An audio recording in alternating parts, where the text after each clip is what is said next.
Hello दोस्तों, कैसे हैं आप लोग। हम लोग लास्ट टाइम पे डिस्कस किए थे ग्राइंडिंग व्हील और उससे रिलेटेड मटेरियल कौन कौन से अब्रेसिव पार्टिकल यूज होते हैं और कितने टाइप का हमने देखा, नेचुरल अब्रेसिव कितने होते हैं और आपका आर्टिफिशियल अब्रेसिव कितना होता है, और उन सब का स्पेसिफिक यूज को भी हमने क्या किया था, पढ़ाई किया था। अब जो हमारा आज का टॉपिक है वह है बॉन्ड। मैंने आपको बोला था कि जो अब्रेसिव पार्टिकल्स होते हैं, अब्रेसिव पार्टिकल को सबसे पहले क्या करते हैं, क्रशर में क्रश करके पाउडर फॉर्म में बनाते हैं। उस पाउडर फॉर्म में हम मिलाते हैं बाइंडर, और जैसे ही बाइंडर मिलाते हैं तो वो क्या करेगा, आपस में अटैक होकर एक बॉन्ड बना लेगा। और उसके बाद हम क्या करेंगे, उसको हम कॉम्पैक्ट करते हैं और लास्ट में क्या करते हैं, सिंटरिंग। तो यहाँ पे प्रश्न बनता है कि कौन सा बाइंडर मिलाया जाता है आपके अब्रेसिव पार्टिकल में। तो उसको एक टर्म दिया जाता है, उसको बोलते हैं बॉन्ड्स। ठीक है, बॉन्ड पढ़ना इसलिए भी जरूरी है क्योंकि स्पेसिफिकेशन ऑफ ग्राइंडिंग व्हील जब हम लोग पढ़ेंगे तो यहाँ पे इस बॉन्ड का एक सिंबल होता है, एक लेटर से डिनोट किया जाता है, और वह आपके स्पेसिफिकेशन में याद रखना पड़ेगा। इसलिए हम लोगों को बॉन्ड पढ़ना बहुत ही जरूरी है। ओके, ठीक है। उससे पहले थोड़ा सा हम लोग क्या करेंगे, रिवाइज करेंगे। फर्स्ट वन मैंने आपको क्या बोला था कि अब्रेसिव पार्टिकल हार्ड सब्सटेंस होता है जो कि कटिंग एक्शन में इन्वॉल्व होता है, और जो ग्राइंडिंग व्हील होता है वो मल्टी पॉइंट कटिंग टूल होता है, मल्टी पॉइंट कटिंग टूल होता है।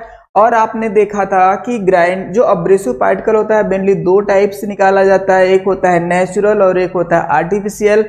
नेचुरल की हार्डनेस थोड़ा सा कम होती है, किसको छोड़ के, डायमंड का, क्योंकि हम लोग नेचुरल डायमंड का यूज ग्राइंडिंग में नहीं करते। क्यों? क्योंकि ज़्यादा महंगा होगा, इसीलिए हम लोग ग्राइंडिंग में जो भी डायमंड का यूज करते हैं वो कैसा होता है, आर्टिफिशियल होता है। High pressure, high temperature, anvil press पे हम लोग क्या करते हैं, उसको बनाते हैं। और आपको मैंने बताया था कि जो डायमंड है एक्चुअल में वो कार्बन है। ठीक है, उसका कैसा स्ट्रक्चर होता है, क्यूबिकल स्ट्रक्चर होता है। हर क्यूब के कॉर्नर पे एक कार्बन का एटम होता है, और कार्बन का जो बॉन्डिंग होती है 4 सिंगल बॉन्ड से चारों तरफ से घिरा होता है। इसीलिए इसका जो हाइब्रिडाइजेशन होता है वो sp3 होता है, जबकि ग्रेफाइट का हाइब्रिडेशन कितना होता है, sp2 होता है। ठीक है, ये बेसिक बातें मैंने आपको बताई थी। साथ में मैंने बताया था फुटबॉल, और फुटबॉल का मतलब फुलरिन। फुलरिन का कंस्ट्रक्शन कैसा था, फुटबॉल जैसा था, हेक्सागोनल था। और ग्रेफाइट का भी स्ट्रक्चर कैसा था, हेक्सागोनल, बेंजीन जैसा था। और आपने देखा था जो ग्रेफीन होता है वह हेक्सागोनल लेकिन एक लेयर में होता है, इसीलिए इसके मोबाइल स्क्रीन में यूज किया जाता है कार्बन का। तो कार्बन से रिलेटेड चीजों को मैंने बताया था। साथ में मैंने आपको स्टोन से रिलेटेड 3 बातें बताई थी। स्टोन का मतलब समझ पा रहे हो कि जो हम पत्थर अब्रेसिव पार्टिकल के फॉर्म में यूज करते हैं, एक्चुअल वो पत्थर आते कहां से है। ओके, अब ध्यान से देखते हैं आगे। तो जो बॉन्ड होता है बालक, वह कई टाइप्स के बॉन्ड होते हैं और इन बॉन्ड का एक स्पेसिफिक यूज होता है। फर्स्ट वन देखो, it is the material use as a glue, मतलब एक गोंद की तरह काम करता है, जो क्या करता है, अब्रेसिव पार्टिकल को आपस में क्या करता है, जोड़ के रखता है। होल्ड द अब्रेसिव ग्रेन, ठीक है, together bonds has no cutting action. सबसे पहली बात जो सीखने की है, यहाँ पे क्या कह रहे हैं कि bond has no cutting action. सीधी सी बात है, कटिंग एक्शन में इन्वॉल्व कौन होता है, अब्रेसिव पार्टिकल। कौन होता है, अब्रेसिव पार्टिकल, न कि बॉन्ड। हमने आपको बोला क्या कि बॉन्ड से कटिंग होती है, नहीं। कौन कट करता है, अब्रेसिव पार्टिकल कटिंग एक्शन में इन्वॉल्व होता है। बॉन्ड केवल अब्रेसिव पार्टिकल को होल्ड करता है। तो bond has no cutting action. ठीक है, एक छोटा सा यहाँ पे इमेज देख लो आप। अगर मान लो यहाँ पे 2 या 3 अब्रेसिव पार्टिकल हमने बना रखे, मान लो 4 बना रखे हैं, तो यही तो बॉन्ड है। इसका मतलब अब्रेसिव पार्टिकल आपस में किसके द्वारा जुड़े हैं, बॉन्ड्स के द्वारा। तो जब आपका वर्कपीस अगर यहाँ पे है और यह वर्कपीस कटिंग और यहाँ पे रोटेट कर रहा है, तो सबसे पहले कटिंग एक्शन में इन्वॉल्व कौन लेगा, अब्रेसिव पार्टिकल। कौन लेगा, अब्रेसिव पार्टिकल। जबकि यह बॉन्ड कटिंग एक्शन में इन्वॉल्व नहीं होता, इसीलिए इन्होंने क्या रखा है कि bond has no cutting action. ठीक है, नेक्स्ट, कितने टाइप के बॉन्ड होते हैं वो हम लोग जिक्र करते हैं। कितने टाइप के बॉन्ड होते हैं, एक होता है मेटल बॉन्ड, ठीक है, सेकेंड होता है रेजिन या प्लास्टिक बॉन्ड, नेक्स्ट होता है रबर, सेलेक, ठीक है, सिलिकेट जिसको ऑक्सीक्लोराइड बोलेंगे, और विट्रीफाइड बॉन्ड का मतलब होता है जस्ट लाइक ग्लास, ठीक है।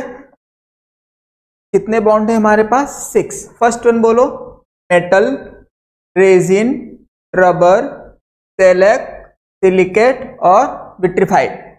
विट्रीफाइड बॉन्ड की एक खास बात होती है कि यह ब्रिटिल होता है, मतलब एक टाइप का, इसको हिंदी में बोलते हैं कांचित बंध, मतलब ग्लास का रिलेटेड टर्मिनोलॉजी यूज होता है, कांचित बंध मतलब कांच से बना हुआ यह बॉन्ड होता है। इसकी ब्रिटिलनेस ज़्यादा होती है तो टूटने का चांस होता है, लेकिन इसकी हार्डनेस अच्छी होती है, जिसके कारण क्या होता है, यह प्लेट टाइप में यूज होता है। आगे हम देखते हैं, तो मेटल हो गया, रेजिन हो गया, रबर हो गया, सेलेक हो गया, सिलिकेट हो गया और आपका क्या हो गया, विट्रीफाइड हो गया।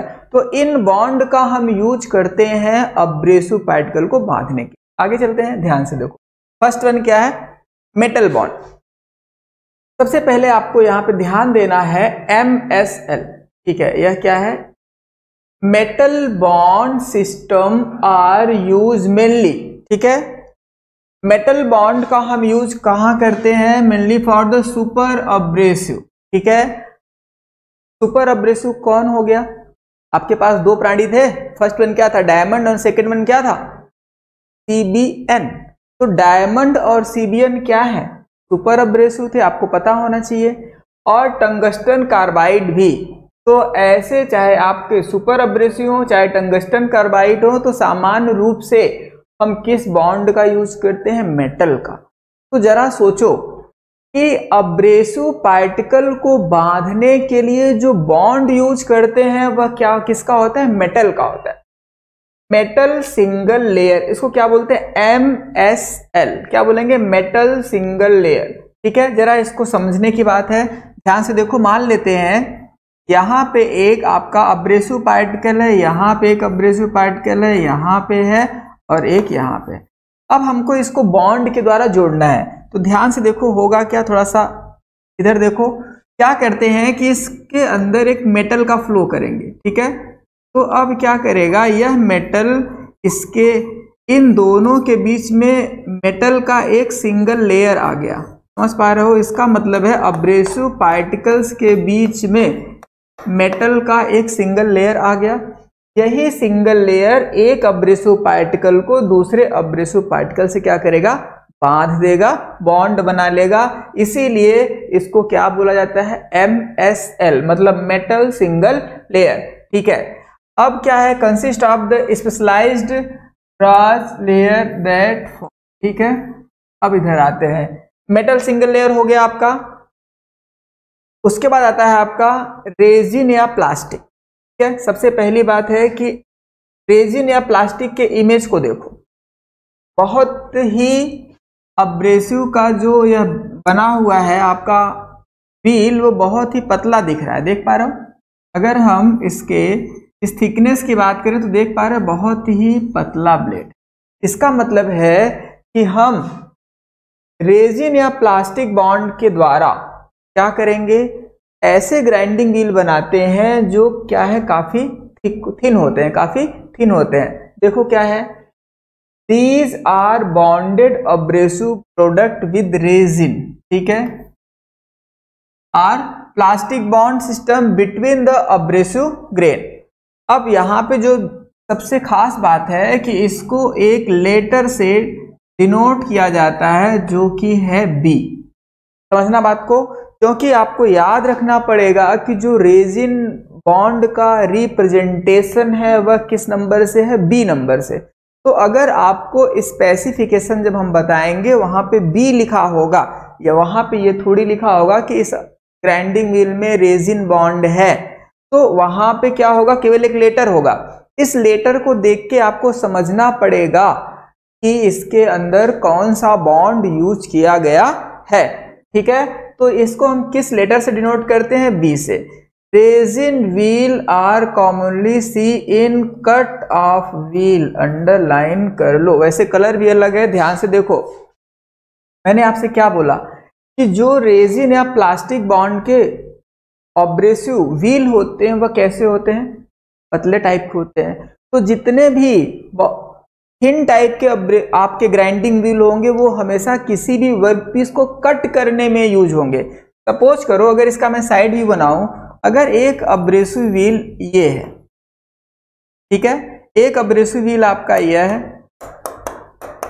और एक व्हील आपका यह है, दोनों को ध्यान से देखो, इसका साइड व्यू है, मान लो यहाँ पे इसकी एक्सिस है। तो जरा मुझे बताओ कि कट ऑफ व्हील कौन होगा? कट ऑफ व्हील का मतलब है जो वर्कपीस को दो टुकड़ों में कट करके बाहर कर दे। तो इससे आसानी से कट होगा या इससे? तो आपका क्या जवाब होगा? ये। इसका मतलब है कि जो ग्राइंडिंग व्हील बहुत ही थिन शेप में होगा तो वह सामान्य रूप से किसके लिए यूज होगा? Cut off wheel.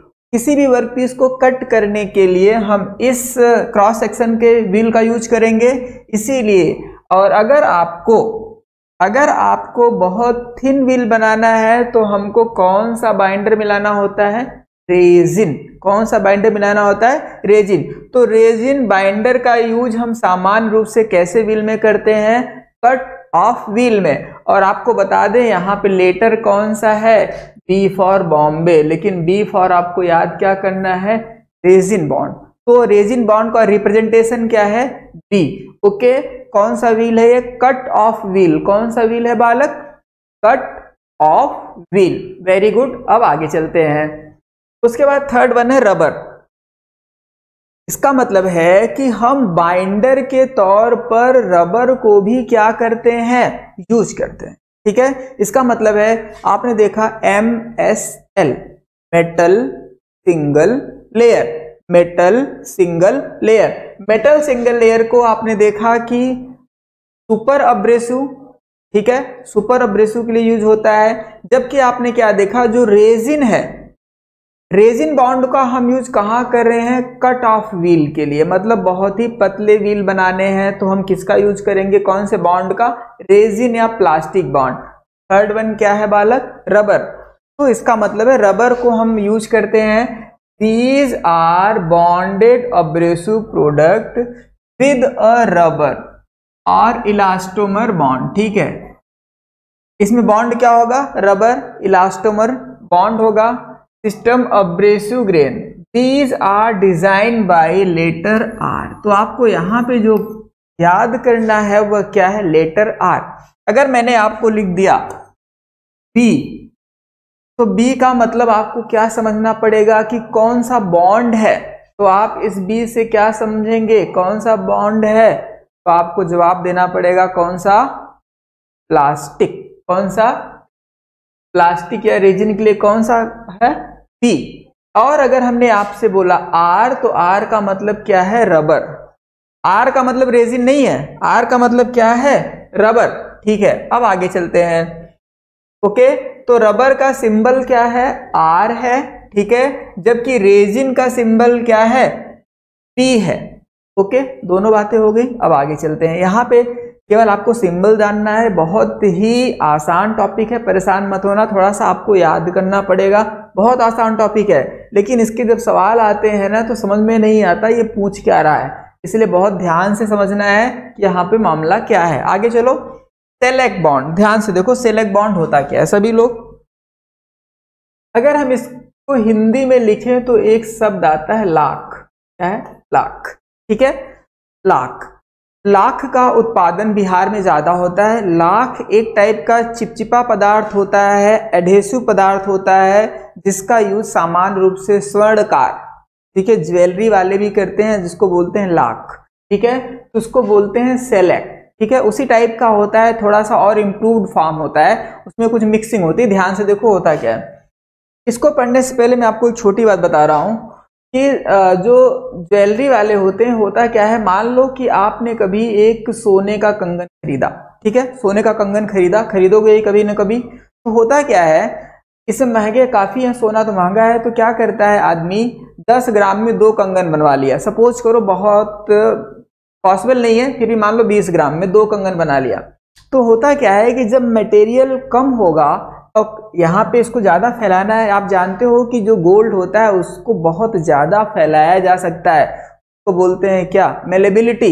ठीक है, कि किसी भी आपका किसी भी धातु को कितना ज्यादा से ज्यादा फैलाया जा सकता है, तो उसमें गोल्ड नंबर 1 पे आता है। तो उसने क्या किया, गोल्ड को पीट के फैला के बहुत ज्यादा सरफेस दे दिया।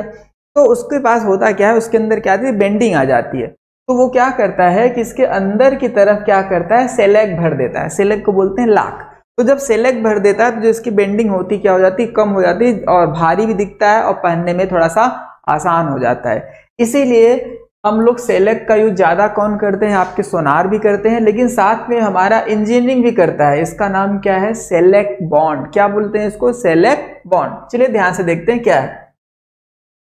These are bonded abrasive product, ठीक है, with a select bond system between the abrasive grain. These are designed and later E for elephant, ठीक है। तो समझना बात को, जो सेलेक है उसका प्रेजेंटेशन क्या है, E है। जो सेलेक है उसका प्रेजेंटेशन क्या है, E। तो अगर मैं आपसे बोलूं कि आप मुझे बताओगे प्लास्टिक का प्रेजेंटेशन क्या है, तो आप बोलोगे B फॉर बॉम्बे, रबर के लिए R, लेकिन सेलेक के लिए E। याद रखना है इसको, यह आपको एग्जाम में नहीं दिया होगा। जिस तरीके से जब आप इंडेक्सिंग कर रहे थे तो इंडेक्स प्लेट के नंबर ऑफ होल आपको एग्जाम में दिए जाएंगे। इंडेक्स प्लेट को आपको रटना नहीं है कि सिंसिनाटी और पार्किंसंस में कितने कितने होल्स हैं, ठीक है, उसको आपको नहीं रटना, वो आपके एग्जाम में दिया होगा। लेकिन यह आपको जानना है कि अगर सेलेक बॉन्ड है तो उसका मतलब है E, P का मतलब प्लास्टिक, R का मतलब रबर। वेरी गुड, आगे चलो। अगला होता है सिलिकेट या ऑक्सीक्लोराइड बॉन्ड, ठीक है। क्या होता है, सिलिकेट या oxychloride bond. These are bonded abrasive product. These are bonded abrasive product with a bond system using silicate, magnesium, oxychloride. These low strength bond. सबसे पहली बात आपको क्या करना है, यह बॉन्ड क्या होता है, लो स्ट्रेंथ का होता है, ठीक है। अब जरा एक बात आपको लग रहा होगा इसकी मजबूती कम है तो ये बेकार है। क्या लिखा हुआ है, low strength bond keep heat generation. Heat generation भी कर रहा है और लो स्ट्रेंथ बॉन्ड है, तो इसका मतलब क्या है कि क्या यह खराब है। मैंने आपको एक टर्म बताया था, सेल्फ शार्पनिंग। सेल्फ शार्पनिंग में यह कहा गया था कि अब्रेसिव पार्टिकल कटिंग करते वक्त अपने आप जब वो ब्लंट हो जाएगा तो बाहर कट के बाहर चला जाएगा और न्यू ग्रेन क्या होगा, एक्सपोज हो जाएगा। लेकिन शर्त क्या थी कि उसका जो बॉन्ड होगा वह उस अब्रेसिव पार्टिकल को छोड़ देगा, और बॉन्ड अब्रेसिव पार्टिकल को तभी लूज होने देगा जब वह क्या होगा, लो स्ट्रेंथ का। का मतलब है कि जो बॉन्ड कमजोर होगा उसमें सेल्फ शार्पनिंग की टेंडेंसी ज्यादा होगी। बात समझ पा रहे हो, जो बॉन्ड कमजोर होगा वो बहुत जल्दी ही अब्रेसिव पार्टिकल को क्या कर देगा, लूज कर देगा, जिसके कारण आपका ग्राइंडिंग व्हील सेल्फ शार्पनिंग के प्रोसेस को फॉलो करता रहेगा। लेकिन जरूरी नहीं है कि हम हर जगह लो स्ट्रेंथ बॉन्ड यूज, कभी कभी हम हाई स्ट्रेंथ बॉन्ड भी यूज करते हैं, ठीक है। आगे बढ़ते हैं। अगला है विट्रिफाइड बॉन्ड। मैंने आपको बोला था इसको बोलते हैं ग्लास, ठीक है, कांचित बंध बोलते हैं इसको। Vitrified is basically a vitreous glass, ठीक है। यह एक टाइप का क्या है, ग्लास होता है। आपको पता है ग्लास क्या होता है, एक होता है शीशा और एक होता है ग्लास, दोनों एक ही चीज है। हाजी, ग्लास और शीशा दोनों एक है। आप या तो हाँ बोल रहे होगे या तो ना बोल रहे होगे, लेकिन दोनों में आपको बता दूं, शीशा जो शब्द होता है वो पीबी के लिए यूज होता है, जो कि धातु में आएगा, जबकि आपका ग्लास है वह अधातु है, साथ में एमॉर्फस सॉलिड है। कैसा सॉलिड है, एमॉर्फस सॉलिड। सॉलिड दो टाइप के होते हैं, एक होता है क्रिस्टलाइन सॉलिड और एक होता है एमॉर्फस सॉलिड। तो एमॉर्फस सॉलिड की खास बात होती है, जो उसके क्रिस्टल का अरेंजमेंट होता है वो अनइवन होता है, तो कोई भी मॉलिक्यूल किसी निश्चित पैटर्न में नहीं होता। तो ग्लास एक टाइप का एमॉर्फस सॉलिड होता है, जिसके कारण उसमें अंदर कैसा गुण बनता है, ब्रिटलनेस का।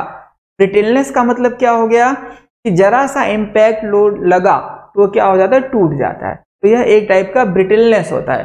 ठीक है, तो जो विट्रियस ग्लास की बात है, these are design by letter V. ठीक है, तो विट्रीफाइड का मतलब क्या हो गया, वी हो गया। चलो कोई दिक्कत नहीं है, इसका पहला अक्षर इसका पहला अक्षर ठीक है, लेकिन सबसे दिक्कत यहाँ पे आ जाती है, कहाँ पे, यहाँ पे इसका पहला अक्षर आर है लेकिन यहाँ पे वी। तो यह मैंने नहीं लिखा है, यह तुम लोगों ने ही बनाया होगा, तुम जैसे इंजीनियर्स ने बनाया होगा इसकी कोडिंग। ठीक है, आगे आओ। तो अब हमने बात किया विट्रीफाइड बॉन्ड का पहला अक्षर इसका पहला अक्षर ओके है, तो इसको वी से हम क्या मानेंगे, कांचित बंध। इसका मतलब है कि किसी ग्लासियस बॉन्ड का यूज करते हैं तो देखो अब्रेसिव पार्टिकल या फिर यह कुछ ऐसा दिखता है, मतलब देखो ग्लास जैसा ट्रांसपेरेंट दिख रहा है, या फिर ट्रांसपेरेंट नहीं दिख रहा, वाइटनेस लेके हुए। इसका मतलब है अभी तक आपने देखे होंगे ब्लैक या ग्रीन या कुछ कलर में, लेकिन यह कैसा बनता है, कुछ इस टाइप का बनता है। ठीक है, vitrified wheel are very rigid. सबसे पहली बात आप समझ पा रहे हो, क्यों रिजिड होगा, क्योंकि जिससे बना है उसके अंदर क्या है, ब्रिटलनेस है। तो जो इसमें ग्लास मटेरियल है वो ब्रिटलनेस दे रहा है, जिसके कारण क्या होगा, यह रिजिड होता है। और यह सामान्य रूप से टूल रूम एप्लीकेशन में यूज होता है। किसमें होता है, टूल रूम एप्लीकेशन। इसका मतलब है जहाँ पे मशीनिंग होती है उसको टूल रूम बोलते हैं। तो जैसे आपको कोई टूल को भी शार्प करना हुआ, सामान्य पर्पस से काम के लिए हम किसका यूज करते हैं, विट्रीफाइड बॉन्ड का। तो अब यह पूरा का पूरा बॉन्ड जो है खत्म हो गया। एक बार ध्यान से देखते हैं यहाँ पे MSL, MSL metal single layer, क्या बोलेंगे, मेटल सिंगल लेयर। तो मेटेलिक बॉन्ड हम लोग कहाँ लगाते हैं, सुपर एब्रेसिव में। कहाँ लगाएंगे, सुपर एब्रेसिव में। जबकि रेजिन का जो सिंबल है वह क्या है, बी फॉर बॉम्बे। आर का बोलो, रबर को हमने किससे दिखाया है, आर से दिखाया है। सेलेक को क्या दिखाया है, सेलेक को क्या दिखाया था, ई से इपॉक्सी। ठीक है, आपका यहाँ पे वर्टिफाइड को क्या दिखाया था, ई दिखाया था। इसका मतलब यह इसके प्रेजेंटेशन के तरीके हैं। सिलिकेट आपका सिलिकेट आएगा तो SI लिख के देगा, इसका मतलब MSL, BRE और V यह सभी एक सिंबल के थ्रू दिखाए जाते हैं, जिसको हम बोलेंगे BRE और V। तो यहाँ पे कुछ प्रश्न आए हैं एग्जाम में जो मैं आपको बता दूं। फर्स्ट वन क्या आता है कि जो कट ऑफ व्हील होता है, ठीक है, कट ऑफ व्हील जो होता है उसके लिए हम लोग क्या यूज करते हैं, तो आपको जवाब क्या देना है, कट ऑफ व्हील के लिए क्या है, रेजिन बॉन्ड। ठीक है, कट ऑफ व्हील के लिए क्या है, रेजिन बॉन्ड। और यह आपका क्या है, कट ऑफ व्हील है। ठीक है, कट ऑफ व्हील हमेशा क्या होगा, थोड़ा सा इसका सरफेस क्या होगा, पतला होगा, तभी तो क्या होगा, वर्कपीस में पेनिट्रेट हो पाएगा। आगे चलते हैं। चलिए, इतनी बातें हो गई थी, अब हम लोग यहाँ पे आते हैं। आप लोग क्या करोगे, पेन और कॉपी को जरा अपने पास रखोगे, जरा जो मैं अब भी बताने जा रहा हूँ इसको ध्यान से समझो। ठीक है, चलिए सबसे पहले आपको एक अब्रेसिव पार्टिकल का क्या बनाना है, सिंबल। सभी लोग स्टार्ट हो जाओ।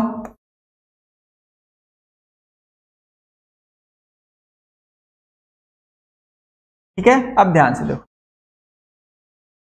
यह इसके अंदर क्या होगा, बॉन्ड होगा, आपको पता है। तो ये बॉन्ड बने हुए हैं और इसके बीच का जो डिस्टेंस होता है उसको हम क्या बोलते हैं, पोरोसिटी या पोरस बोलते हैं, आपको बहुत अच्छे से पता है। ये बॉन्ड हो गया। अब यहाँ पे आपका क्या है, वर्कपीस है। यहाँ पे क्या है, आपका वर्कपीस है। चलिए जरा इसको देख के बताओ कि यह किस टाइप का ग्रेन है, कोर्स ग्रेन है या फाइन ग्रेन है या सुपर फाइन ग्रेन है या मीडियम ग्रेन है। तो इसको देख के क्या लग रहा है, लेकिन क्योंकि ये किसी के रेफरेंस में बताया जाएगा तो रेफरेंस के लिए आपको यहाँ पे देखना है। चलिए, हमने भी यहाँ पे एक ग्राइंडिंग व्हील दूसरा बनाया, थोड़ा सा यहाँ पे हमने अब्रेसिव पार्टिकल रखे हैं।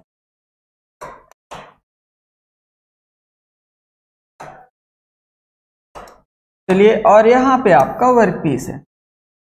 ये मैंने आपको कल बताया था, लेकिन यहाँ पे कुछ खास बात है। ठीक है, जो कि अभी हमको सीखना है आपका सेट करा। चलिए ठीक है, सबसे पहले मुझे बताओ यह ग्रेन कैसा है। आप बोलोगे कोर्स ग्रेन है, ग्रेन को ही क्या बोलते हैं, ग्रिट, क्या बोलते हैं, ग्रिट साइज, ग्रेन या ग्रिट साइज, इसका क्या है, कोर्स ग्रेन है, मतलब इसके अब्रेसिव पार्टिकल की साइज क्या है, बड़ा है। इसको हम क्या बोलेंगे, मान लो फाइन ग्रेन बोल रहे हैं। तो यहाँ पे अब्रेसिव पार्टिकल का जो साइज है वो कैसा है, फाइन है, ठीक है, और यहाँ पे क्या है, कोर्स है, ठीक है। अब पहली बात जो आपको मैंने कल बताया था, थोड़ा सा आपको फिर से रिकॉल कर रहा हूं, ध्यान से देखो। अब होता क्या है, मैंने आपको बोला था कि जब ग्रेन का साइज बड़ा होगा तो उसका MRR रेट क्या होगा, MRR रेट, हाँ जी बोलो क्या होगा। तो आपने क्या कहा था कि जब अब्रेसिव पार्टिकल का साइज बड़ा होगा तो उसके द्वारा ज्यादा मटेरियल रिमूव होगा। क्यों, क्योंकि इसका ज्यादा सरफेस इस वर्कपीस को टच करेगा और ज्यादा मटेरियल क्या करेगा, रिमूव करेगा। इसका मतलब इसका MRR रेट क्या है, ज्यादा, ठीक है। तो हमने ऐसे दिखा है, आप समझ पा रहे होगे, MRR रेट क्या है, ज्यादा। इनके लिए हमने क्या बोला था कि अगर फाइन ग्रेन है तो इसके लिए MRR रेट क्या होगा, आपने क्या बोला, कम होगा। चलो कम हो गया, इसका MRR रेट ज्यादा है, किसका, कोर्स ग्रेन का, जबकि फाइन ग्रेन का MRR रेट क्या है, कम है। ओके, अब दूसरी बात हमने कहा सरफेस फिनिश। सरफेस फिनिश का अगर बात आएगा तो जो कोर्स ग्रेन होगा उसका सरफेस फिनिश क्या होगा, आप बोलोगे कम होगा। क्यों, क्योंकि जिसका MRR रेट ज्यादा होता है उसका सरफेस फिनिश हमेशा कम होगा। अब इसके बारे में बात करते हैं, सरफेस फिनिश के बारे में। तो यह सरफेस फिनिश के बारे में क्या बात करेगा, इसका सरफेस फिनिश अच्छा। दो बातें हो गई। अब तीसरी बात जो आपको जाननी है, सबसे पहले ध्यान से देखो कि जो अब्रेसिव ग्रेन अगर बड़े होते हैं उसी को हम कोर्स ग्रेन बोलते हैं, और कोर्स ग्रेन के द्वारा जो मटेरियल काटा जाता है या जिस मटेरियल पे मशीनिंग की जाती है वह हमेशा क्या होता है, सॉफ्ट मटेरियल होता है। कैसा मटेरियल होता है, सॉफ्ट होता है।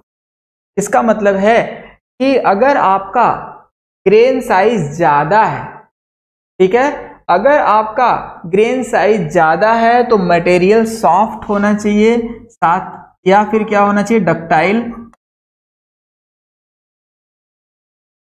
डक्टाइल या सॉफ्ट होना चाहिए। जबकि जब आपका अब्रेसिव ग्रेन साइज छोटा होता है तो यहां पे मटेरियल कैसा होता है, हार्ड एंड ब्रिटिल, ठीक है।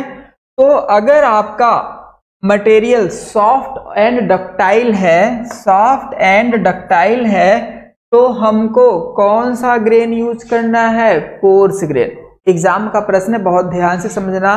सीधा प्रश्न पूछा है, अगर एक सॉफ्ट और डक्टाइल मटेरियल की मशीनिंग करनी है तो अच्छे तरीके से कौन कर लेता है, कोर्स ग्रेन, या इसका उल्टा कि कोर्स ग्रेन के द्वारा किस तरीके की धातु को ज्यादा अच्छे तरीके से निकाला जा सकता है।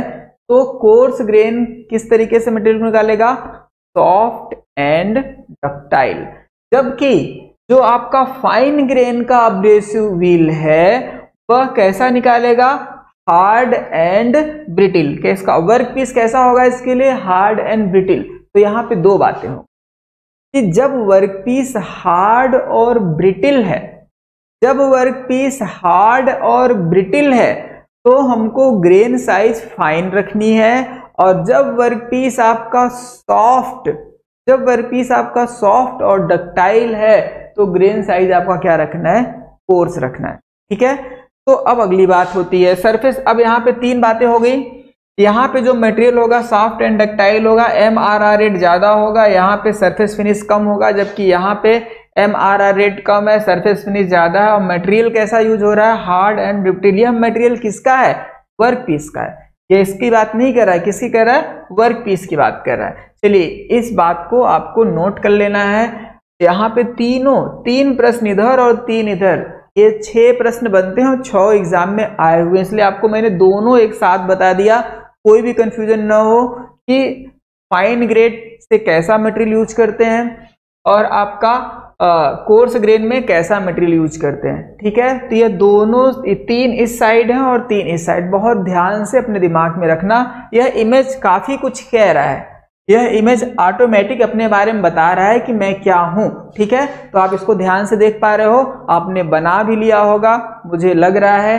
बाकी आगे बढ़ते हैं, चलिए। अब आपने देखा कि हमने अभी तक क्या क्या पढ़ लिया कि ग्राइंडिंग व्हील क्या होता है, फर्स्ट वन। फिर ग्राइंडिंग व्हील में सेल्फ शार्पनिंग क्या होता है, आपको मैंने बहुत अच्छे से बताया सेल्फ शार्पनिंग क्या होता है। फिर हमने आपको बताया कि अब जो ग्राइंडिंग व्हील किससे बनता है, तो आंसर आया अब्रेसिव पार्टिकल से। और अब्रेसिव पार्टिकल किससे बनता है, आपने कहा 2 तरीके से, एक होता है नेचुरल और एक होता है आर्टिफिशियल। नेचुरल अब्रेसिव पार्टिकल कहाँ से प्राप्त होता है, आपने कहा स्टोन से प्राप्त होता है। तो मैंने आपको बताया कौन सा स्टोन, आर्कियन है कि धारवाड़ है कि बिंदक्रम की चट्टान है या फिर गोंडवाना लैंड की चट्टान है, तो मैंने आपको इसके बारे में जिक्र किया था। फिर हमने बोला कि जो आर्टिफिशियल में जब डायमंड आया तो डायमंड से रिलेटेड सारी बातों को बताया। इस तरीके से नेचुरल आर्टिफिशियल, नेचुरल आर्टिफिशियल हो गया। अब आपको मैं 1-2 बातें और बताना चाहूंगा कि जो आपका आर्टिफिशियल अब्रेसिव पार्टिकल था, थोड़ा सा पीछे चलते हैं, एक चीज जो मिस कर गया, थोड़ा सा आप लोग बस ध्यान से सुन लो। यहाँ पे जो आपका एल्यूमिनियम ऑक्साइड और सिलिकॉन कार्बाइड, ठीक है, तो जो aluminium oxide abrasive wheel use किया जाता है हाई टेंसाइल वर्क पीस के लिए यूज किया जाता है। ठीक है, जबकि सिलिकॉन कार्बाइड किसके लिए किया जाता है, लो टेंसाइल वर्क पीस के लिए। इसका मतलब है सिलिकॉन कार्बाइड व्हील का प्रयोग हम करते हैं लो टेंसाइल, जिसका टेंसाइल स्ट्रेंथ कम होता है। वर्क पीस ऐसा जिसका टेंसाइल स्ट्रेंथ कम है, उसको हम किससे ग्राइंड करते हैं, सिलिकॉन कार्बाइड से। जबकि एल्यूमिनियम ऑक्साइड का यूज हम कब करते हैं कि जब वर्क पीस का टेंसाइल स्ट्रेंथ क्या होता है, ज्यादा होता है। तो टेंसाइल स्ट्रेंथ हाई है अगर, तो हम किसका यूज करेंगे, एल्यूमिनियम ऑक्साइड का। और टेंसाइल स्ट्रेंथ क्या है, कम है, तो किसका यूज करेंगे, सिलिकॉन कार्बाइड का। जबकि मैंने एक बात और बताया था कि जो सिलिकॉन कार्बाइड है वह केवल नॉन फेरस के लिए यूज होता है, जबकि फेरस मटेरियल के लिए यूज नहीं हो सकता। क्यों नहीं हो सकता, क्योंकि इसका सिलिकॉन हाईली डिसॉल्वेबल होता है किसके अंदर, फेरस मेटल के अंदर। और आपको फिर मैंने बोला कि जो डायमंड है, डायमंड में भी फ्री कार्बन है, क्योंकि डायमंड का मतलब ही कार्बन है, तो कार्बन किससे रिएक्ट कर लेता है, फेरस बेस मेटल से। इसीलिए डायमंड का भी यूज किसके लिए नहीं किया जाता, फेरस के लिए। किसके लिए नहीं किया जाता, फेरस के लिए नहीं किया जाता है। आगे बढ़ते हैं, ठीक है। तो एल्यूमिनियम ऑक्साइड का मतलब क्या है, हाई टेंसाइल स्ट्रेंथ, जबकि सिलिकॉन कार्बाइड के लिए क्या है, लो टेंसाइल स्ट्रेंथ। तो दोनों बात, आखिरी बात बता रहा हूं, aluminium oxide high tensile strength, silicon carbide low tensile strength. चलो आगे चलते हैं। अब हमने आगे आओ, यहां पे बॉन्ड पढ़ लिए, ठीक है, ओके। तो अभी तक हमने नेचुरल बॉन्ड और आपके आर्टिफिशियल बॉन्ड पढ़ लिए। और आर्टिफिशियल बॉन्ड में अभी मैंने आपको 2 इंफॉर्मेशन दिया, ठीक है, 2 या फिर 4 हो गए टोटल। चारों इंफॉर्मेशन को आपको अपने दिमाग में रखना पड़ेगा, ठीक है। ये चारों के चारों एग्जाम के प्रश्न है जो आपको जानने चाहिए, ओके। आगे बढ़ते हैं। तो अब हम बात करेंगे वह है स्पेसिफिकेशन से रिलेटेड, विशिष्टीकरण। इसका मतलब है, मैं आपको बता दूं, जो मैंने आपको लेथ में स्पेसिफिकेशन पढ़ाया था, तो मैंने आपको बोला था जब आप लेथ मशीन खरीदने जाओगे तो आप दुकानदार से क्या बोलोगे।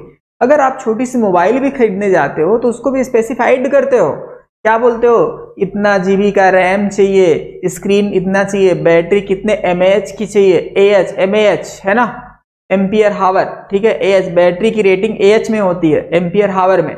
इसका मतलब है कि आप चेक करते हो कि हम क्या करते हैं, कितने एच की बैटरी लेंगे। और इसी तरीके से जब आपको ग्राइंडिंग व्हील खरीदना होगा तो उसमें भी कुछ स्पेसिफिकेशन होते हैं, उसको हम पढ़ेंगे क्योंकि एग्जाम में डायरेक्ट वहां से प्रश्न बनते हैं। तो सबसे पहला जो स्पेसिफिकेशन होता है ना बालक, उसको बोलते हैं ग्रिट। क्या बोलेंगे, ग्रिट या ग्रेन साइज। अब आपको दिमाग में आ गया होगा, यह कुछ नहीं है, यह केवल अब्रेसिव पार्टिकल की साइज को दिखा रहा है। इसका मतलब मैंने आपको क्या बोला था कि जब अब्रेसिव पार्टिकल बनते होंगे क्रशर में तो सभी एक ही साइज के तो नहीं होंगे, कुछ बड़े होते होंगे, कुछ मीडियम होते होंगे, कुछ छोटे होते होंगे, कुछ बहुत छोटे होते होंगे। इसका मतलब क्या है कि हम अब्रेसिव पार्टिकल को अलग अलग ग्रेड की छन्नियों में क्या करते हैं, उसको छानेंगे और अलग अलग क्या करेंगे, इकट्ठा करेंगे। वो तो छोड़ो, तो मार्केट में ठेले वाले को देखे होगे, ठेले वाले को जब आप देखते हो तो जो नींबू बेचने वाला होता है वो क्या करता है कि सबसे पहले एक बोरा नींबू खरीद के लाता है और उसी में से वह बड़े वालों की एक तरफ, मीडियम वालों को एक तरफ, छोटे वालों को एक तरफ 3 लॉट बना देता है कि नहीं। इसका मतलब क्या, जब वो खरीदने गया था तो क्या वह अलग अलग साइज का खरीदा था क्या? नहीं, एक ही लॉट में सब है, बाकी इसने क्या किया, अलग अलग छांट दिया। उसी तरीके से जब आप क्रशर में अब्रेसिव पार्टिकल बनाते हो तो उसी के अंदर कोर्स ग्रेन भी मिलेगा, मीडियम ग्रेन भी मिलेगा, फाइन भी मिलेगा और सुपर फाइन भी मिलेगा। तो इस तरीके से हम क्या करते हैं, अलग अलग ग्रेड की छन्नी से उसको अलग कर देते हैं और उसी को बोला जाता है ग्रिट या ग्रेन साइज। अब ध्यान से देखो यहाँ पे, अब मैंने अभी तक क्लास में कहीं नहीं कहा है कि आपको हाई कंसंट्रेशन लेना पड़ेगा, लेकिन यहाँ पे अब आपको हाई कंसंट्रेशन अचीव करना पड़ेगा, क्योंकि अगर आप ये नहीं समझ पाओगे तो स्पेसिफिकेशन में कतई आपको समझ में नहीं आएगा। ओके, चलिए ध्यान से देखते हैं। This applies to product using abrasive grain held in a matrix or bonded to a surface such as coated abrasive. Grit size typically run from, ठीक है, ग्रिट साइज किस तरीके से रन करता है, हमने आपको पहले क्या बोला, कोर्स, ठीक है। अगला आप देख पा रहे हो, अब इसको बहुत आसानी से आप समझ पा रहे होगे। ध्यान से देखो, कोर्स, तो चलो इसको मैं एक यहाँ पे बना ही दे रहा हूँ ग्रेन। सपोज करो यह कैसा ग्रेन है, कोर्स ग्रेन है। अगला ग्रेन का नाम क्या है बालक, मीडियम। तो मीडियम वाले को चलो थोड़ा सा और छोटा बना दिया। अच्छा जी, चलो फाइन ग्रेन क्या है, फाइन ग्रेन चलो मैंने ये बना दिया, ये फाइन ग्रेन है। लेकिन सुपर फाइन क्या है, सुपर फाइन का मतलब देखो ये एक पॉइंट, ठीक है। अब ध्यान से देखो, कोर्स ग्रेन, मीडियम, फाइन और सुपर फाइन, यह सभी के सभी क्या है, अब्रेसिव पार्टिकल्स है। अंतर क्या है, इनका डिफरेंस क्या है, इनके साइज का डिफरेंस। तो अब अगर हमने आपको बोला कि कोर्स ग्रेन लेना है या मीडियम ग्रेन लेना है या फाइन ग्रेन लेना है या सुपर फाइन ग्रेन लेना है, तो क्या हम इसको चेक कर पाएंगे क्या ग्राइंडिंग व्हील में देख के? नहीं चेक कर पाएंगे कि ये फाइन है या सुपर फाइन है या मीडियम है या कोर्स है। उसके लिए उसके ऊपर एक रेंज लिखा जाता है और यह स्टैंडर्ड रेंज है जो आपको रटना पड़ेगा, ठीक है। फर्स्ट वन जो कोर्स ग्रेन होता है उसको प्रेजेंट करते हैं किससे, 12 to 30 नंबर्स। अगर हमने आपको लिख दिया 25, इसको आप पढ़ के क्या सोचेंगे कि आपका जो ग्रिट साइज है वह कैसा है बालक, कोर्स। अब ध्यान से देखो, हमने ग्रेन की साइज को नंबर में कन्वर्ट कर दिया। छोटी सी बात देखो, बुखार होता है आपको, पहली बात तो बुखार बीमारी नहीं है। अगर आपको बुखार होता है तो आप क्या यूज करते हो, थर्मामीटर। और थर्मामीटर में आप देखते हो तो नंबर आता है, डिजिटल थर्मामीटर में क्या आता है, नंबर 98 डिग्री फ़ारेनहाइट। तो क्या बुखार कोई नंबर है, बुखार कोई नंबर है? नहीं। आपने क्या किया, हीट को कन्वर्ट कर दिया डिजिट में। का मतलब यह प्रेजेंटेशन का तरीका है। उसी तरीके से कोर्स ग्रेन, फाइन ग्रेन्स और सुपर फाइन ग्रेन कोई नंबर नहीं है, लेकिन वह उसके रेंज को डिनोट करने का एक तरीका है। इसीलिए अगर हम आपको 25 लिख देंगे, 25 अगर हम आपको लिख देंगे तो क्या होगा, आपको दिमाग में आ जाएगा कि ये 12 से 30 के रेंज के अंदर है। इसका मतलब है अब्रेसिव पार्टिकल निश्चित रूप से बड़ा होगा। मतलब कैसा साइज होगा, कोर्स ग्रेन होगा और कुछ भी नहीं है। Next, medium 36 to 70। अगर आपका जो ग्रिट साइज है, मान लेते हैं, अब ये मत पूछना कि 31 है तो क्या है, ठीक है, ये मैंने नहीं बनाया, ये स्टैंडर्ड है। ठीक है, आगे बढ़ते हैं। अगर 36 to 70 है, मान लेते हैं अगर इन्होंने दे दिया 39 दे दिया, तो इसका मतलब क्या है? अगर मैंने आपको लिख दिया 39, तो आप क्या बोलोगे बालक कि आपका ग्रेन साइज कैसा है? मीडियम है। कैसा है? मीडियम। ओके, चलिए अब 80 to 150 मान लो हमने लिख दिया 80 नंबर। 80 नंबर लिखने से आपको क्या समझ में आया कि आपका अब्रेसिव पार्टिकल और छोटा है। चलो मैंने लिख दिया 200, मतलब 160 से ज्यादा। क्या है? Super fine grade run from the 160 and higher. मैंने लिखा 200, और अगर हमने 200 लिखा, इसका मतलब यह किसके बारे में बात कर रहा है? Super fine grade. दिख भी रहा होगा कि पता नहीं, लेकिन अगर आप ध्यान से देखो तो इसके बीच में मैंने एक डॉट लगाया हुआ है। इसका मतलब यह कैसा है? Super fine. कैसा है बालक? Super fine. चलिए आपको मैं थोड़ा सा आपको एक शब्द लिख रहा हूं, आपको बताना है, ध्यान से देखना। सभी लोग बोलोगे जहां हो वहीं पे। अगर मैंने आपसे लिख दिया यह बी, और फिर मैंने लिख दिया यहाँ पे मान लेते हैं 45। चलिए अगर बी 45 लिखा है तो इससे आप क्या समझ पा रहे हो? सबसे पहले ये दो इंफॉर्मेशन दे रहा है।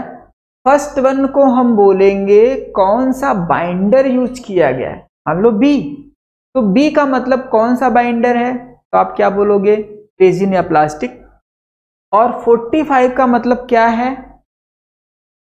ग्रिट या ग्रेन साइज। और 45 का रेंज क्या होगा? कोर्स होगा, मीडियम होगा, फाइन होगा या सुपर फाइन होगा। तो आपको यहां से ध्यान देना है बालक कि 36 to 70 किसके रेंज? 36 में आ जाएगा 45। इसका मतलब यह किस रेंज में आएगा? मीडियम। कैसा आएगा? मीडियम।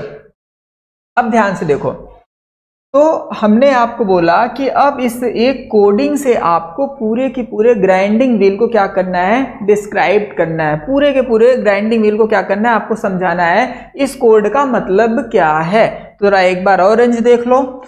कोर्स ग्रेन का रेंज आप देख पा रहे हो 12, 14, 16, 20, 24, 30। इसको पढ़ लेना, कोई मतलब नहीं है, ध्यान से देख पा रहे हो। तो कोर्स ग्रेन का रेंज ये है।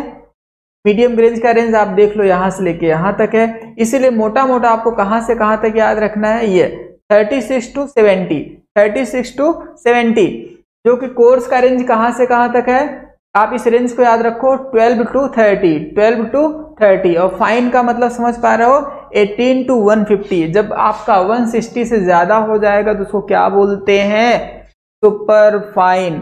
और आपको बता दूं, जो lapping, horning, super finishing operation होते हैं ना, उसके जो व्हील्स बनते हैं वह सभी 200 के ऊपर होते हैं। यहां तक कि ग्रिट साइज 400 होती है।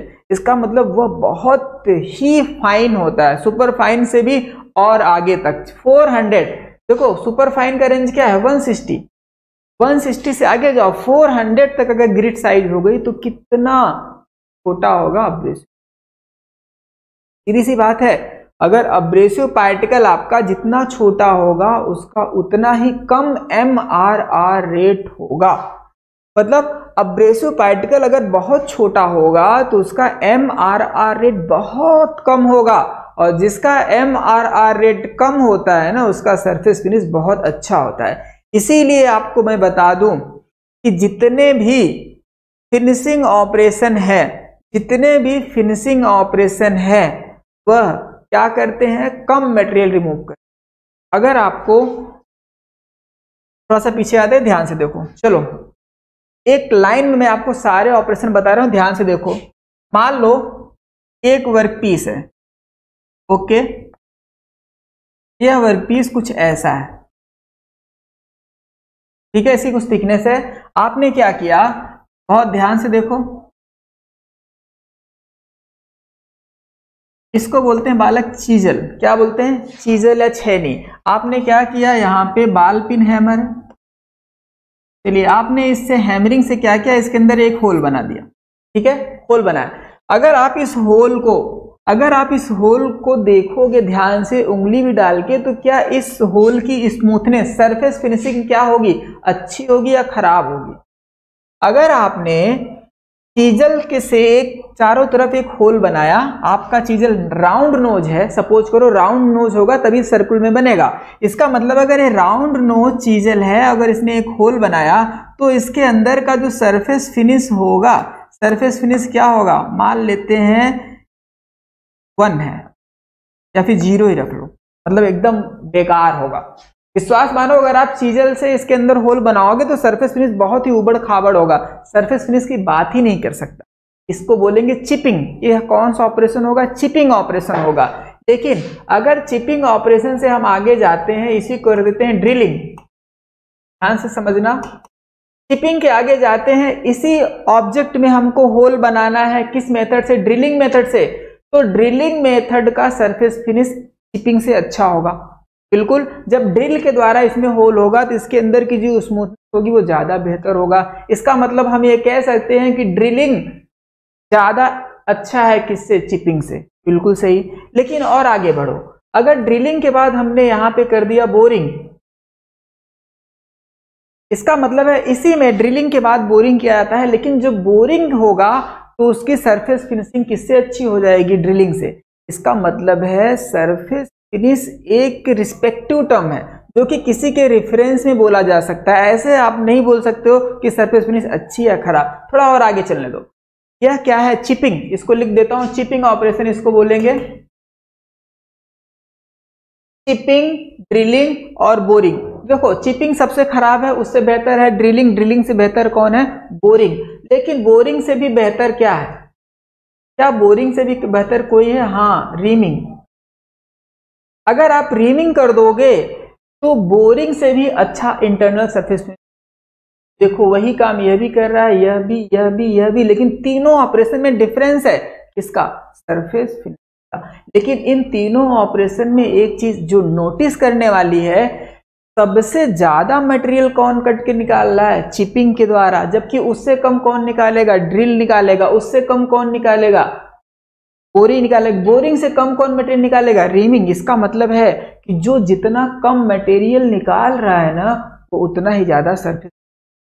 इसलिए तो मैंने आपसे बोला कि जिसका MRR रेट ज्यादा होगा वह क्या करेगा, सरफेस फिनिश खराब देगा। और देखो यहाँ पे MRR रेट सबसे ज्यादा है, MRR यहाँ पे क्या है, सर्वाधिक ज्यादा है, जबकि आप जैसे जैसे आ रहे हो MRR रेट कम होता जा रहा है। चलो रीमिंग, रीमिंग के बाद हम अगला टॉपिक अगला लेते हैं। रीमिंग के बाद अगर हमने सिलेंड्रिकल ग्राइंडिंग कर दिया,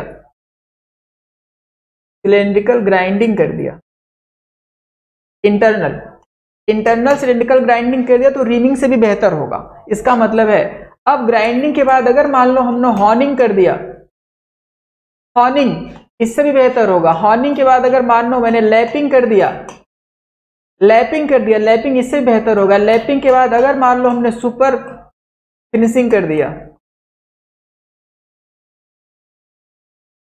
ये इससे भी अच्छा होगा। और लास्ट में हमने कर दिया बफिंग। ठीक है, अब ध्यान से देखो,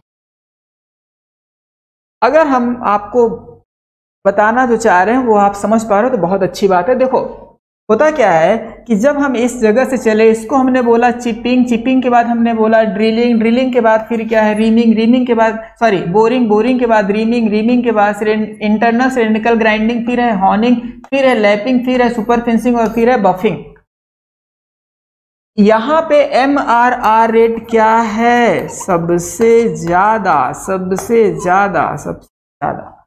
लेकिन यहां पे MRR रेट क्या है, सबसे कम, सबसे कम, सबसे। इसका मतलब है कि जहां पे MRR रेट ज्यादा होगा वहां पे सरफेस फिनिश सबसे खराब होगी। आप देखो जितना सुपर फिनिशिंग ऑपरेशन है वह क्या कर रहा है, हर स्टेज पे जाके क्या कर रहा है, मटेरियल को कम रिमूव कर रहा है। अब अगर मैं आपको बोलूं रीमिंग बहुत अच्छा सरफेस फिनिश करता है, बिल्कुल सही बात है, लेकिन किससे?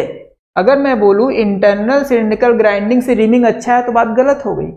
अगर हमने बोला कि रीमिंग अच्छा है बोरिंग से, यह बात सही हो गई। इसका मतलब किसके रेफरेंस में बात कर रहे हो। अगर हमने बोला हॉर्निंग बहुत अच्छा है, बिल्कुल सही बात है, लेकिन किससे अच्छा है ये भी तो बताओ। इससे अच्छा है, लेकिन यह इससे क्या है, खराब है। का मतलब है कि फिनिशिंग वाला शब्द हमेशा किसी के रेफरेंस में बोलना पड़ेगा। ओके, तो जो कोर्स ग्रेन का होगा वो हमेशा ज्यादा मटेरियल निकालेगा, ग्रेन अगर बड़ा है तो मटेरियल ज्यादा निकालेगा, और जैसे मटेरियल ज्यादा निकला सरफेस फिनिश ऑटोमेटिक क्या हो गया, डाउन हो गया, मतलब ज्यादा हो गया, सरफेस फिनिश क्या हो जाएगा, डाउन हो जाएगा। अब हम क्या करते हैं, अब्रेसिव पार्टिकल की साइज को छोटा करते जाते हैं। अब्रेसिव पार्टिकल की साइज जितना छोटा हो जाएगा उतना ही तो कम मटेरियल निकालेगा, और उसी तरीके से हम ग्रिट साइज को डिसाइड करते हैं कि वो 200 होगा या 400 होगा। तो आपके दिमाग में एक बात पक्का आ गया होगा कि हम क्या करते हैं, जो ग्रिट साइज होती है उसको हम छोटा करते जाते हैं। क्यों? क्योंकि हमको सुपर फिनिशिंग मतलब बहुत ही अच्छा सरफेस प्राप्त करना होता है। ठीक है, तो आगे बढ़ते हैं, इस बात को समझ लेना, नोट भी कर लेना, यह एक रिस्पेक्टिव टर्म है। आगे बढ़ते हैं, यहां पे आओ। तो coarse grain, medium grain, fine grain, super fine grain आपको समझ में आ गया। उसका नंबर सुनो, 12 से 30, 36, 70, 80 to 150, एबव देन 160। यह पूरे के पूरे 4 रेंज है अब्रेसिव पार्टिकल के। अगला हमारा टॉपिक है ग्रेड। ठीक है, ग्रेड क्या होता है? ठीक है, ग्रेड तुमने सुना होगा, ग्रेडिंग सिस्टम से पास हुआ है। ठीक है, तो ग्रेड क्या होता है, यह जो आपके एग्जाम में आता है। सबसे पहले ग्रेड पढ़ने से पहले मैं एक आपको बात बता दूं, तो आप लाइन से लिख लो, ग्रेड का मतलब है स्ट्रेंथ ऑफ बॉन्ड। सबसे पहला ही शब्द मैं बोल रहा हूं, ग्रेड का मतलब है स्ट्रेंथ ऑफ बॉन्ड, बंध की मजबूती। ठीक है, तो जहां भी ग्रेड आएगा उसका मतलब क्या है, स्ट्रेंथ ऑफ बॉन्ड।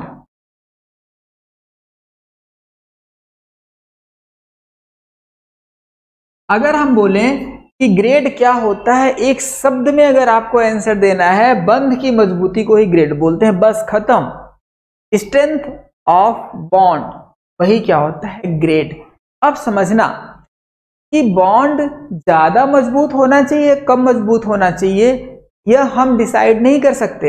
यह डिसाइड कैसे होगा कि किस टाइप का वर्कपीस हमको कट करना है।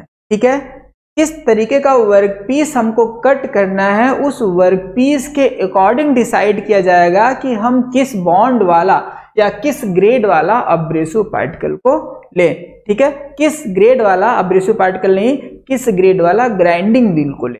अब आगे आते हैं, the grade of the wheel is measure to the ability to the retain grit. ठीक है, the hardness of the material to be ground also affect the choice of wheel grade. ठीक है, समझना बात को, क्या कह रहे हैं कि हार्डनेस ऑफ मटेरियल, अगर वर्क पीस की हार्डनेस ज्यादा है या कम है, अगर वर्क पीस की हार्डनेस ज्यादा है या कम है, तो वह जब आप क्या करोगे, ग्राइंडिंग व्हील को सेलेक्ट करोगे तो वह ग्रेड पर डिफर करेगा। कैसे करेगा? का मतलब है, अगर आपको सॉफ्ट मटेरियल की ग्राइंडिंग करनी है और आपको हार्ड मटेरियल की ग्राइंडिंग करनी है, आपके पास दो मटेरियल है, एक तरफ है सॉफ्ट और एक तरफ है हार्ड। सॉफ्ट मटेरियल की ग्राइंडिंग करनी है तो आपको कैसा ग्रेड लेना पड़ेगा, और हार्ड मटेरियल की ग्राइंडिंग करनी है तो आपको कैसा ग्रेड लेना पड़ेगा, यह आपको चॉइस करना पड़ेगा। इसका एक सिंबल होगा, मैं आपको बताऊंगा, घबराना मत। तो ग्रेड का मतलब बेसिकली क्या है, स्ट्रेंथ ऑफ बॉन्ड। बहुत आसान है, परेशान मत होना। देखो ABCD पढ़ा होगा बचपन में, आज एक बार फिर से रिवाइज करते हैं। ठीक है, hardness is rate for A to Z। इसको कैसे रेटेड किया गया है, A to Z। चलिए, A फॉर एप्पल से लेके Z फॉर जेब्रा तक। ठीक है, भूल गया होगा ABCD। चलिए आते हैं, A being as a weakest bond, इसका मतलब है हम लोग प्रैक्टिकल में क्या करते थे, हमको A मिला है, हमको A+ मिला है, एक बोला हमको A+++ कितना प्लस मिला है, का मतलब क्या है, A अच्छा होता है, लेकिन यहाँ पे A अच्छा नहीं है। A का मतलब क्या है, बहुत कमजोर। तो याद रखना, यह कंफ्यूजन बनता है कि A का मतलब बहुत अच्छा है, एक्चुअल ऐसा नहीं है, सबसे कमजोर लड़का ही A पाता है। बात समझे, ऐसी बात नहीं है। चलिए, लेकिन ग्राइंडिंग में आपको याद रखना है, A का मतलब क्या है बालक, वीकेस्ट बॉन्ड, सबसे कमजोर जो होगा उसी को A नंबर मिलता है। बाकी जो जितना दूर रहेगा उतना ही मजबूत। ठीक है, आगे बढ़ते हैं। जेड के लिए हम क्या बोलेंगे? स्ट्रॉन्गेस्ट। ठीक है, जेड के लिए हम क्या बोलेंगे? स्ट्रॉन्गेस्ट। तो अब जो हम अब्रेसिव पार्टिकल, ध्यान से देखो 3 से 4 बना रहा हूं, फिर से देखते हैं। ये 1 2 and 3 and 4, चलो यह तो बॉन्ड है, यही तो बॉन्ड है यह।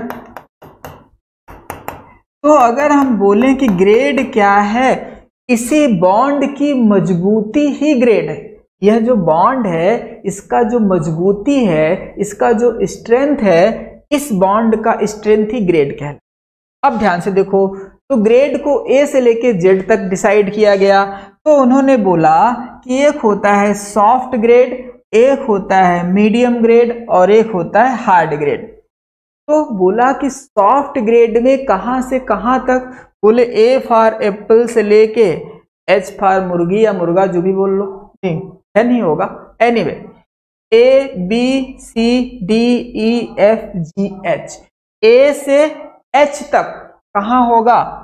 सॉफ्ट ग्रेड होगा। इसका मतलब है कि अगर आपके ग्राइंडिंग व्हील में ए से एच तक लिखा है कोई भी शब्द, तो इसका मतलब है वह बॉन्ड कमजोर है, वह जल्दी टूट जाएगा। सेकेंड वन क्या है बालक? अगर मीडियम ग्रेड है, एच के बाद क्या आता है? आई से लेके पी तक।